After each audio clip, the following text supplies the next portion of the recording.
How to remove debit or credit card on Uber Eats app. Hi everyone, this is Alana from Create, Login and Delete. Let's jump right into the video. First, you want to open the Uber Eats app on your device. The first step is to log into your account. For that, tap on the continue option.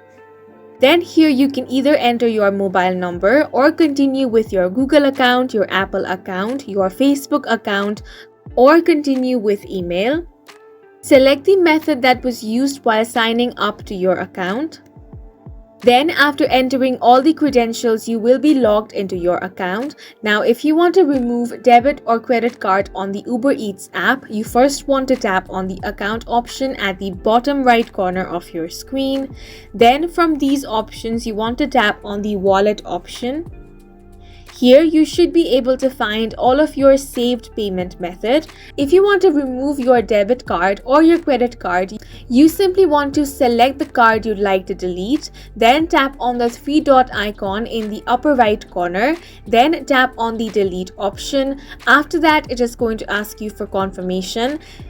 Once the confirmation is done, that debit card or credit card is going to be removed. However, sometimes you might face an issue while removing the card.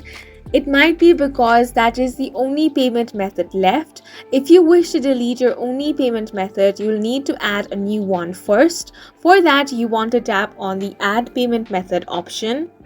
And then from this list, you want to select any of the payment methods. Then you want to enter all the details according to the payment method you have chosen. Once another payment has been added, you will be able to delete your previous payment method. And that's it for this video. Please make sure to hit the like button and subscribe to our channel. And don't forget to leave a comment if this video was helpful.